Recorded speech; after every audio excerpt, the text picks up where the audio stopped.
Hey there, everybody. Pete Pardo here from Sea of Tranquility. Welcome to another edition of Best to Worst Albums. Today we are going to look at the rather moderate discography of Todd Rundgren's Utopia. I know a band, and certainly an artist, that has a lot of fans out there. It's a shame he didn't get inducted into the Rock and Roll Hall of Fame, but maybe another time. Personally, I've always loved Todd. I really like Utopia. And although kind of a weird discography, right? Started off as a prog band, then started, injecting elements of new wave and pop and all sorts of other weird stuff, a little bit of the psychedelic era of the Beatles, bubblegum pop, all that kind of stuff. But a very intriguing and varied discography nonetheless. So what I'm going to do is I'm going to start off with what I feel is my least favorite album. I'm going to go all the way to my favorite. So we'll start off all the way at the bottom, all right? My least favorite or the worst album, and then we'll get to my favorite. So we're going to start off with an album by them that I know has a lot of fans. I just never really got it. I never understood why they did this album. And it's not that it's terrible, but I don't know. If I wanted to hear the Beatles, I go listen to the Beatles, right? Not Todd Rundgren's Utopia defacing the music of the Beatles, right? So obviously we're talking about Deface the music here, where basically what the guys did is they tried to do kind of their take or a parody on the music of the Fab Four, and kind of a controversial album. So it's comprised of a whole slew of 2 and 3 minute long pop songs where they kind of do their spin on some familiar melodies and song structures and arrangements and things like that. Kind of I don't even know if I want to call it a fun album, because I honestly never had any fun listening to this. I never, I bought it and I was kind of like, it's got some cool tunes, I guess. And for what it is, I guess you can call this, a nice tribute to the Beatles. But I haven't listened to this in years. And when I want to listen to Todd Rundgren and Utopia, I, never reach for this. Never, ever. But whatever, that's just me. So that's my least favorite of all the Utopia albums. So the next one, and this one I have on a 2-on-1, so we'll just go one at a time. So my next least favorite Utopia album is the POV album, the Point of View. So I got Point of View, POV, and Oblivion on a double disc set. I'm going to say the next one in line for me is the POV album, followed up by Oblivion. So this is when Utopia in the 80s were kind of doing their, kind of like pop, rock, power pop, little bits of kind of like the fledgling, waning years of new wave, that sort of thing. Some good tunes on here on both of these albums. Nothing spectacular. This is definitely not prime Utopia, but solid enough albums. Just for me, nothing on these two albums really kind of hits me like some of the stuff that's to follow. So, and these albums were not big sellers at all, by any means. So we got Deface the music, followed up by POV or Point of View, and then Oblivion. Next in line for me, Swing to the Right. Actually, cool album. Some really good tunes on here. Title track is great. What else we got in here?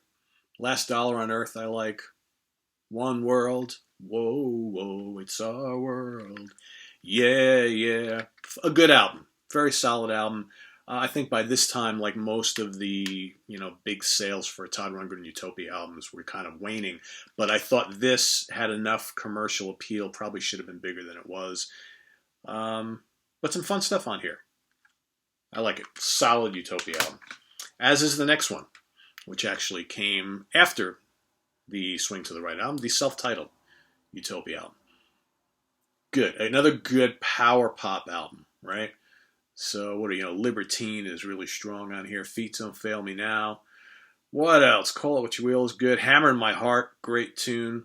Again, some really good songs on here. Memorable tunes, catchy tunes. By this time, the prog rock era of Utopia, long gone. But still, these two albums, very, very solid. Fun Utopia albums. Probably should have been bigger than they were. Next up, kind of a transition album for them. Oops, Wrong Planet. I remember really being into this when I was younger. Again, it kind of bridged the gap between some of the more proggy stuff they were doing in the 70s with what was to come, the power pop and the new wave. But some good hard rock tunes on here. You know, Trapped is a great tune. What else we got on here? Love in Action, really good power pop tune. What else do I really like on here? Back on the Streets, great. The Marriage of Heaven and Hell is good. The Martyr, Abandoned City. Gangrene's a good rocker. Rape of the Young, Love is the Answer, the power ballad, which is a great, great tune. Here is where, Todd was letting all the guys in the band write songs and sing. So a very multifaceted, a lot of different flavors and elements going on in this album. But I like this. Very, very solid album from Utopia. So this is funny because I remember when this next album came out, there's a local radio station here in the Hudson Valley, New York called 101.5 WPDH. And back in the day when they were playing actually a lot of new music by classic bands, not like today where they play the same 100 songs over and over and over again, just like any classic rock channel, these guys would play like new stuff on a regular basis from bands artists a new album came out, they would play a good amount of music from it. So I remember when this album first came out, I remember hearing at least 3 or 4 tunes from here on the album regularly. And I was like, being a look, I think this came out in 1980, if I'm not mistaken. Yep. So I was like 14 years old. And I was like, wow, I like this stuff. So I'm talking about Adventures in Utopia.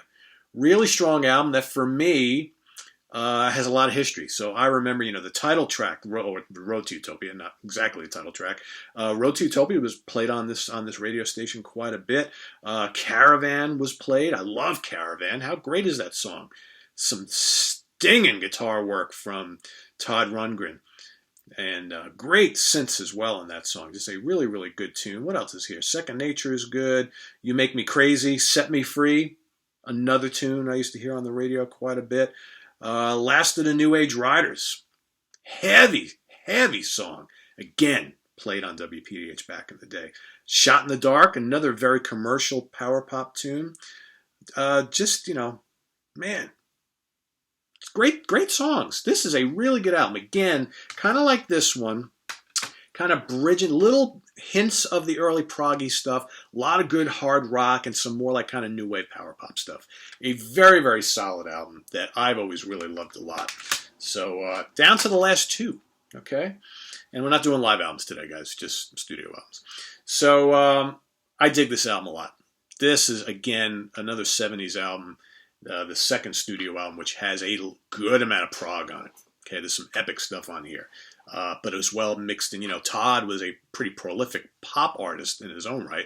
So there's a lot of good pop on here too, but just some really, really great strong tunes and great playing. We're talking about Ra, obviously. So we got the Overture, Mountaintop, and Sunrise, Communion with the Sun, opening epic statement, blistering Rundgren guitar work, and you got Roger Powell's kick-ass synth work. I mean, Kazem Sultan on bass and vocals, John Willie Wilcox on drums. What else is good on here? Magic Dragon Theater is great. Jealousy is a good hard rocker. Eternal Love, Sunburst Finish, good pop rocker. Hiroshima, prog and heavy rock. Great. And of course the epic, it's kind of ridiculous, almost like a rock opera, but very cool. A lot of great solos. It's, again, another good epic prog rocker. Singing and the Glass Guitar, an Electrified Fairy Tale, right? All, almost 20 minutes long.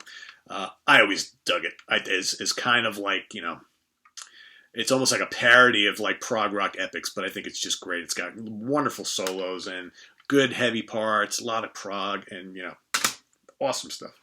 So, of course, my favorite album, you've probably already guessed it, is the debut, Todd Rundgren's Utopia, a masterpiece of early, mid-70s classic progressive rock.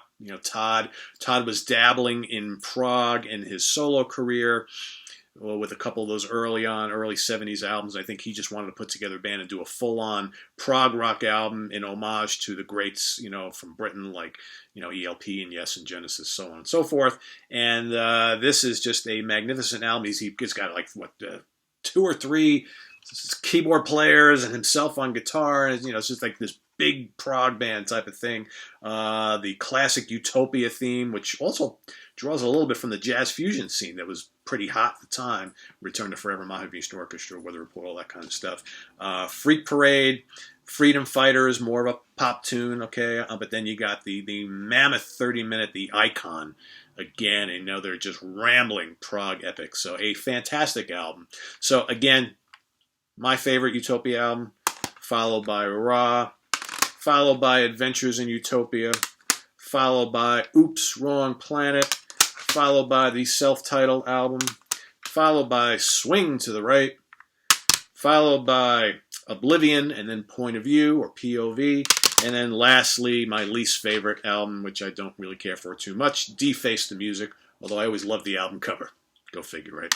I remember when I first bought this, I was like, oh, it's like, because I remember at the time, no internet back then, so you'd really get a lot of information of what you were to expect on a new release. So I remember seeing the album cover and thinking, oh, that looks cool. I love Utopia, new Utopia album. Put it on, and I'm like, the hell is this? What are these, like, them trying to do the Beatles? Yeah, that's exactly what they did. And at the time, I wasn't a big Beatles fan.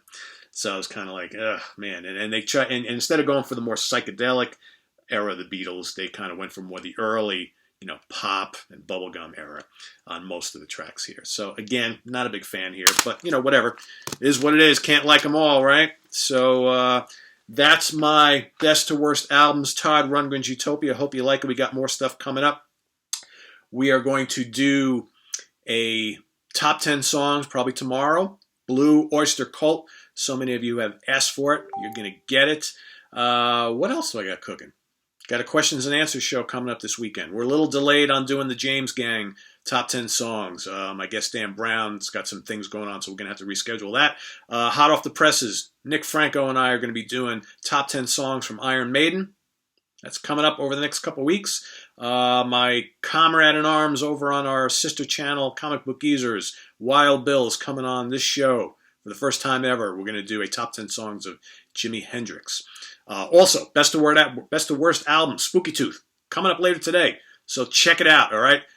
In the meantime, visit us on the web at www.seatranquility.org. We're on Facebook, we're on Twitter. We're here on the mighty YouTube as often as possible. So come back, tell your friends, subscribe, check back often. We'll see you real soon, guys. Take care.